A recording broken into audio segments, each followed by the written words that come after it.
Hello traders, उम्मीद करता हूँ आप तमाम दोस्त ठीक होंगे, खैरियत से होंगे। मैं हूँ आपका दोस्त, आपका कोच मलिक आशान, और आप देख रहे हैं अपना YouTube channel grow more FX.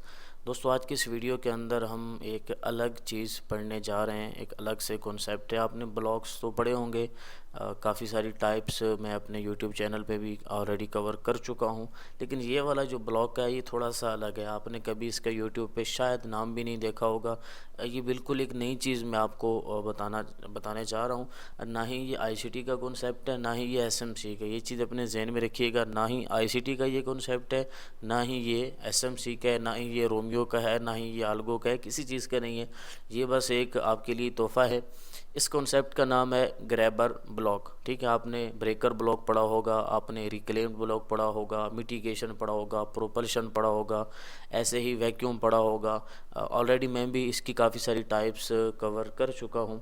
लेकिन ये जो ब्लॉक है ना, ग्रैबर ब्लॉक, अब नॉर्मल एक ब्लॉक कैसा होता है? नॉर्मल एक ब्लॉक होता है आपके पास रेड कलर की जो कैंडल होती है, सिंगल कैंडल आपका ऑर्डर ब्लॉक होता है। ऐसे ही आपका मिटिगेशन ब्लॉक तकरीबन कैंडल्स से ही बनते हैं। जितने भी आपके ब्लॉक्स हैं ना, चाहे वो रिक्लेम्ड है, कोई भी ब्लॉक है, वो एक कैंडल से बनता है। एक कैंडल होती है, उसको हम ऑर्डर ब्लॉक का नाम देते हैं। लेकिन यहाँ पर बात थोड़ी अलग है। यहाँ पर कैंडल से वो ब्लॉक नहीं बनेगा। ग्रैबर ब्लॉक जो होता है ये बनता है विक से। अब ये थोड़ा सा मुश्किल रहेगा आपको समझना, लेकिन अगर आप थोड़ा तवज्जो के साथ इसको कोशिश करें। मेरी कोशिश होती है कि मैं अपने मामलात और अपनी सारे सेटअप को या फिर अपनी सारी गुफ्तगू को थोड़ा आसान अल्फाज में लेके चलूँ, ताकि हर बंदे को ईज़िली समझ में आ जाए। तो ये जो ब्लॉक है, ये एक चीज़ जहन से निकाल दें कि ये कैंडल से बनेगा, नहीं, ये सिर्फ विक से बनेगा। ठीक है, और कौन से विक से बनेगा ये चीज़ें मैं भी आपको क्लियर कर रहा हूँ। फिर इंशाल्लाह चार्ट पे चलते हैं। ये बनेगा एक्स्ट्रा विक से। ठीक है, एक्स्ट्रा विक जो होती है ना, उसको कहते हैं ग्रैबर ब्लॉक। अब एक्स्ट्रा विक कौन सी होती है? विक तो इतनी ज़्यादा लग रही होती है, हमें कैसे पता चलेगा कि कौन सी विक जो होती है वो हमारे पास एक्स्ट्रा होती है? यहाँ पर एक स्ट्रक्चर मैंने बनाया हुआ है। ये आपके पास एक फेयर वैल्यू गैप है, बाय साइड का एक फेयर वैल्यू गैप है। अब यहाँ पर आप देखें, मार्केट ने इस फेयर वैल्यू गैप को टैप किया। चाहिए तो ये था मार्केट टैप करके यहाँ से वापस चली जाती, लेकिन ऐसा नहीं हुआ। मार्केट ने टैप किया, मार्केट दोबारा से आई, मार्केट ने इसको कंप्लीट कवर किया। अब ये जो एक्स्ट्रा वीक बनी, क्योंकि हमारा तो फेयर वैल्यू गैप यहाँ से यहाँ ख़त्म हो रहा था ना, यहाँ से स्टार्ट हुआ, यहाँ पर ख़त्म हुआ। मार्केट अगर यहाँ पर भी इसको टैप कर लेती तो हमारा फेयर वैल्यू गैप क्लियर हो जाना था। लेकिन मार्केट ने इसको यहाँ पर कंप्लीट फिल किया और थोड़ा सा नीचे भी आ गई। अब जो हमारा बनेगा extra fair value gap, grabber block, नीचे जो एक्स्ट्रा विक लगी थी ना, ये नीचे वाली जो विक बनी है, तो ये एक्स्ट्रा बनी है।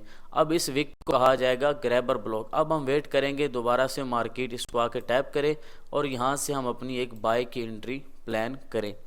उम्मीद है आपको कुछ ना कुछ समझ में आ गया होगा, लेकिन अभी चार्ट पे जाके देखते हैं, इंशाल्लाह आपको क्लियर हो जाएगा।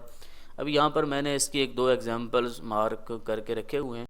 अब यहाँ पर हम देखते हैं कि हमारा ग्रैबर ब्लॉक यहाँ पर कैसे बनता है। अभी आपको शायद समझ में ना आ रहा हो, लेकिन इंशाल्लाह जैसे ये वीडियो क्लियर होगी तो आपको ये कॉन्सेप्ट इंशाल्लाह आपका क्लियर हो चुका होगा।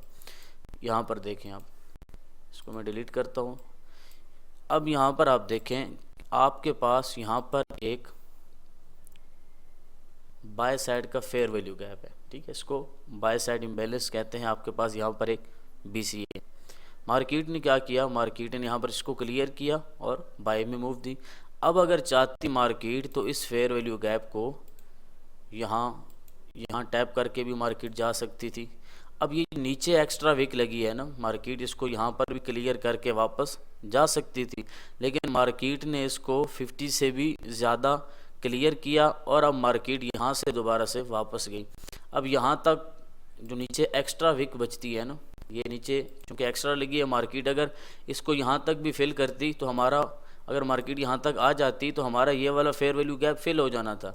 लेकिन मार्केट ने यहाँ पर क्या किया? मार्केट ने ये वाली जो एक विक लगाई, इसको कहते हैं जी एक्स्ट्रा विक, और यही जो एक्स्ट्रा विक है इसका नाम है ग्रैबर ब्लॉक। ये जो आपके पास एक एक्स्ट्रा विक लगी है, इस एक्स्ट्रा विक को कहा जाएगा ग्रैबर ब्लॉक। अब हम वेट करेंगे कि मार्केट दोबारा से आए और इस विक की लिक्विडिटी को ले। यहाँ पर आपने देखा, अब ये तो हमारे पास ऑलरेडी यहाँ तक ब्लॉक था, लेकिन नीचे जो एक्स्ट्रा विक पड़ी है इसको मार्केट ने यहाँ पर क्लियर किया। अब हमारी यहाँ पर एक बाय की एंट्री प्लान हो सकती है। ऐसे ही कुछ मज़ीद एग्जांपल हम देख लेते हैं इसकी कहीं पे। यहाँ पे हमें एक एग्जांपल मिली इसकी। अब ये जो CRT है ये भी वैलिड इसी ग्रैबर की वजह से हुआ है। अब यहाँ पर आप देखें, मैं इसको डिलीट करता हूँ, दोबारा से हम स्टार्ट करेंगे इसको। यहाँ पर आप देखें तो हमारे पास यहाँ पर क्या है, एक बाय साइड का फेयर वैल्यू गैप है। मार्केट ने इस फेयर वैल्यू गैप को यहाँ पर क्लियर किया। ये आपके पास एक बाय साइड का एक फेयर वैल्यू गैप था। अब यहाँ पर मार्केट ने क्या किया, इस फेयर वैल्यू गैप को क्लियर किया। अब देखें मार्केट चाहती तो इसको यहाँ पर क्लियर करके जा सकती थी। मार्केट थोड़ा सा नीचे आई, मार्केट नीचे। अब ये जो एक्स्ट्रा विक पड़ी है ना नीचे, ठीक है, नीचे एक्स्ट्रा विक पड़ी है। हमारा जो फेयर वैल्यू गैप था वो यहाँ तक था। मार्केट यहाँ पर इसको टैप करके इस जोन में आकर, ये 3006 का जोन बन रहा है, यहाँ से वापस जा सकती थी। मार्केट आई है नीचे 2998 का जोन है, ये 3000 का जोन है। अब यहाँ तक जो मार्केट आई है तो नीचे जो एक्स्ट्रा विक लगाई है मार्केट ने, इस एक्स्ट्रा विक को कहा जाता है ग्रैबर ब्लॉक। अब हमारे पास ये एक एक्स्ट्रा विक बनी थी। अब हम इस एक्स्ट्रा विक को मार्क करेंगे और वेट करेंगे मार्केट के यहाँ तक आने का। यहाँ पर आपने देखा मार्केट यहाँ पर इस एक्स्ट्रा विक को यहाँ पर टैप करती है। अब यहाँ पर हमारी एक एंट्री प्लान होगी और हम यहाँ पर बाय करेंगे और हमें यहाँ पर एक अच्छा प्रॉफिट देखने को मिलेगा।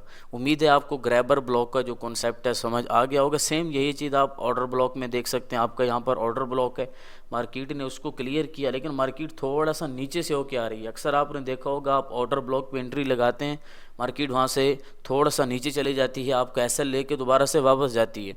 इसको लिक्विडिटी ग्रैप ऐसा भी कुछ कहते हैं। लेकिन यहाँ पर जो एक्स्ट्रा विक होती है हम उसको जो है नहीं देखते, बाद के अंदर हम उसको इग्नोर कर देते हैं। लेकिन एक्स्ट्रा जो विक लगती है उसको हम कहते हैं ग्रैबर ब्लॉक। और जब मार्केट दोबारा वहाँ पर आती है तो हमें वहाँ पर एक अच्छी ट्रेड देखने को मिल जाती है।